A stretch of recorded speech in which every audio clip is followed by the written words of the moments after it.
Maayos po ang panahon dito sa Metro Manila. Ayon sa Metro Weather, mababa ang tsansa ng ulan sa mga susunod na oras hanggang gabi. Asahan din ito sa iba pang panig ng Northern at Central Luzon. Mataas naman ang posibilidad na uulanin ng Bicol Region at ilang bahagi ng Mimaropa at Quezon Province. Sa Visayas, ang silangang bahagi ang makakaranas ng mahihinang ulan o thunderstorm. Malaking bahagi ng Mindanao ang makakaranas ng thunderstorm lalo na sa Davao Region, Northern Mindanao at Soc-Sargen.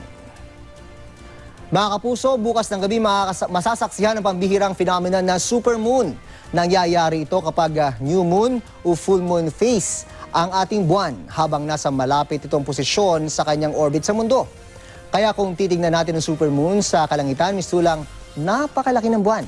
Ayon sa Pag-asa, ang supermoon bukas ay maituturing na pinakamalapit at pinakamalaki makalipas ang halos 70 taon.